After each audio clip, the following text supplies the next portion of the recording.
I want to talk about a lens that I haven't really mentioned on my channel before, and that is the Canon FD 135mm f2.5 SE. Let's get into it.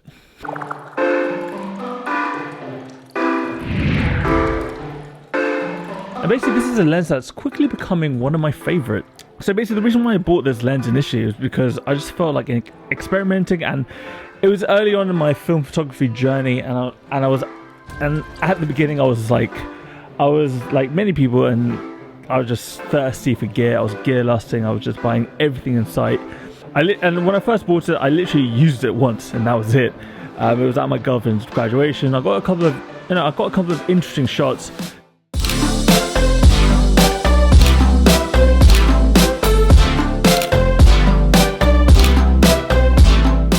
But I found that the range was just too tight. I found 135mm just to be far too tight. At the time, I didn't really understand what focal lengths did and how it affected the image, but I just wanted something different. And I nearly sold this lens along with all the other gear that I didn't use. I was so close to selling it, and I'm so glad I did. I think a lot of us photographers are guilty of owning gear that we just never use. So I thought, you know what, if there was ever a time to pick this lens up again and sort of get to know it better and sort of better learn it, it was now. And basically I just wanted to see what this lens could come up with. You know, you're going to get a lot of reach with this lens. It's a popular focal length for portrait photographers, and the reason for that is because you're going to get really nice compression. And what does that mean? So it just sort of, in terms of portrait photography, it sort of squishes the face in a nice flattering manner. You know, sometimes with wide angle lenses, you know, it makes the nose look wider than it is.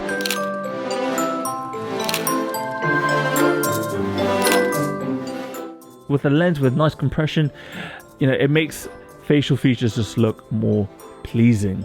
And also on top of that, compression also gives you nice blurry background, so you're going to be able to isolate your subject from the background a lot better, a lot more effectively. Of course that's just a stylistic sort of subjective sort of preferential thing. Basically, if you're a bokeh whore, like I think most of us are, I think you'll definitely love a 135mm focal length. So as soon as lockdown here in the UK started to ease up and we were allowed to, we were allowed to spend more time outside, I thought this lens, the 135mm lens, would be perfect, you know, to at least try for street photography, because usually I'd shoot street photography, you know, with a 35mm or a 50mm lens, and that would require me getting pretty close to my subject to get the shots that I want to get. So I'm not like Bruce Gilden when I literally step into their their breathing space. I can literally feel them breathing on me. I'm not that kind of photographer, but it would still be enough to that I would still feel uncomfortable. So I can still stand back a really safe distance away and still get an intimate enough shot that I like. I'm fully aware that there are street photography purists who believe that anything tighter than a 35mm focal length is not street photography. And if anyone tells you that, then you can just tell them to go for themselves. Definitely one of those people who thinks, you know, shoot whatever you want with any focal length. It really doesn't matter.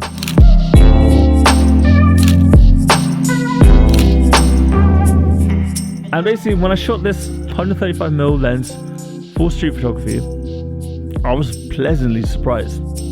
I was really pleased with what I could get with it. You know, it allowed me to get shots that I just would never otherwise get. You know, for example, I could get really up close to someone sitting on top of it, you know, on the top deck of a double-decker bus. You know, with a 35mm or a 50mm, like there was no way I'd be able to fill an entire frame with just the subject who's sitting on the top deck of a bus. I could also get a really nice intimate tight shot of someone who's sitting in their car in the middle of the road whilst I'm on the pavement.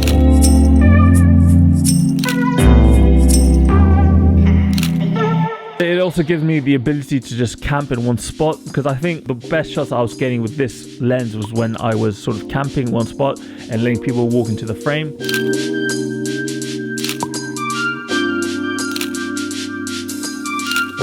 So it allows me to camp in one spot, and it means that I don't have to move about and sort of chase people down per se to get the shot, because, you know, even if they walked past me, I'd still have that extra reach. I'd have plenty of reach to stay tracking on them. I just wouldn't be able to get with a 35mm or 50mm lens. If I was to camp with a 50mm or 35mm, I'd really only be able to get a nice shot if they were literally passing right next to me. You know, as soon as they walked away from me, a 50mm 35mm would just be too wide, and you know, it would just, so a 135mm lens, you know, you obviously get tons of reach. You can get shots from really far away, and basically that becomes a negative when it comes to tracking shots. So if you're trying to track a moving subject and sort of maintain focus from basically from 1.5 meters, which is the minimum focusing distance on this lens, to about 5 meters, it is very hard to maintain focus on a moving subject, because as you can see, 1 to 5 meters is only about, it's,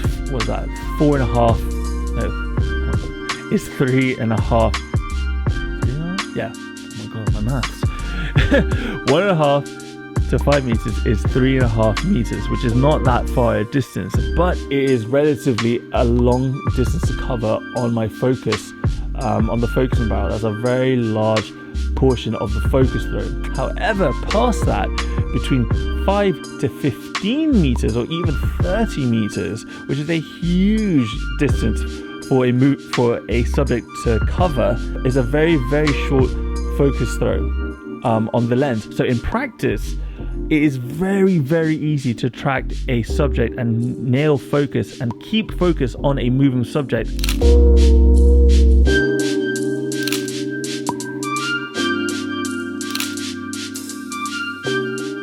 And you just wouldn't get that with any other focal length. You definitely wouldn't get that with like a 24mm. I definitely wouldn't get that with a 35mm. So apart from the practical sort of benefits of this lens, I'm mostly loving this lens because it just has a little something special about it. It renders images so beautifully, and I hate describing lenses and gear in that way because it just is so vague. But generally, it just has something really special about it. It's incredibly sharp without being clinical. That is, just too clean. That's one of the, I think that's a common sort of gripe that most people have with modern digital lenses. That is, it renders, modern digital lenses are just too good. They're just too sharp, too clean. And the bokeh that this lens renders, that produces, just so beautiful. It's almost painterly. It gives me a quality and a character that I just find just so pleasing to look at. I'm able to get really intimate, all whilst not encroaching on someone's like personal space. I'm still able to socially distance. So let me just tell you the story. It's basically how I got this photo. It's probably one of my favorite photos I've taken with this lens. For anyone who thinks that a telephoto, it's this big old chunky hefty bit of glass. Look at that, it's huge. It's like the size of my head. This entire rig is not small. For anyone who has some sort of reservations about using a telephoto for street, people who think that people get too scared, sort of intimidated by it. Of course, this is just one anecdote, but hear me out. So I was standing in the queue for the supermarket, and I was standing 2 meters away from this woman here. And obviously 2 meters is still a safe distance. It's not like up in someone's grill, but it's still pretty close. It's still, you're not exactly miles apart from someone else. So I was definitely obvious to her. She knew I was there. She was very well aware of my presence, and I basically held up my camera to my face. I just saw her. The light was hitting her just perfectly. I really liked the way she looked, and I took the camera to my face. I was trying to take a candid photo and trying to hopefully not be seen, but I just stood there, and she made eye contact with the lens, with the camera, with everything, with me. She knew exactly what I was doing.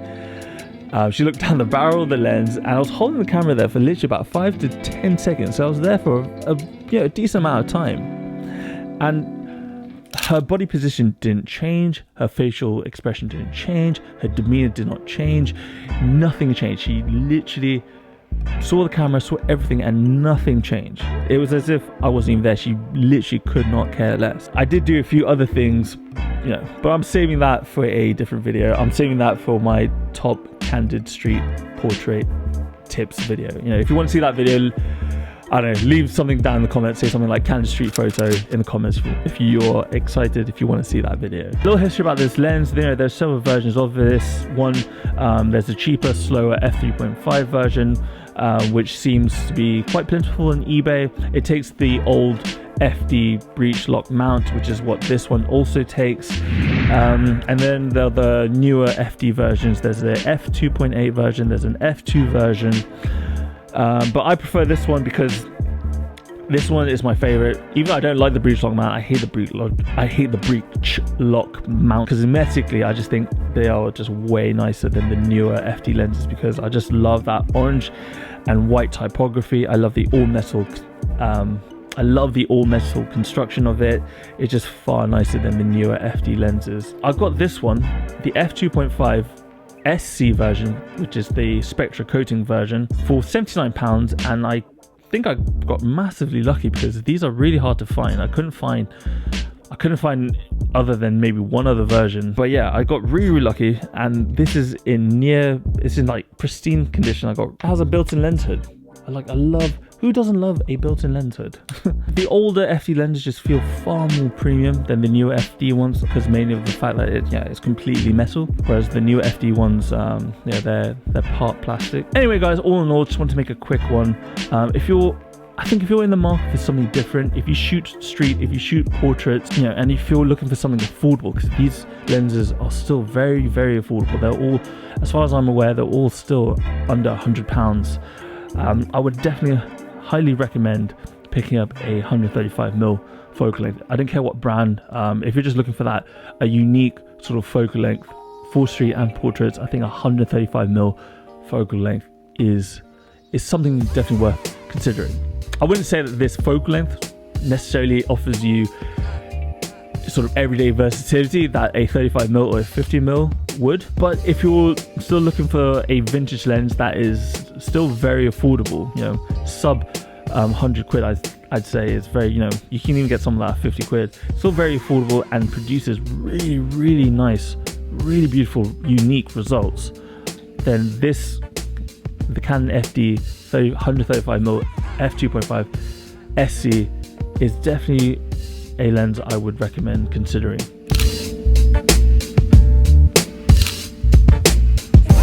It is definitely a supplementary lens. I think I wouldn't consider this a daily driver, but yeah, if you're looking for a supplementary lens that just offers you something unique, something that just keeps things fresh and different for you as shooters, to keep photography enjoyable, then I would definitely suggest this lens.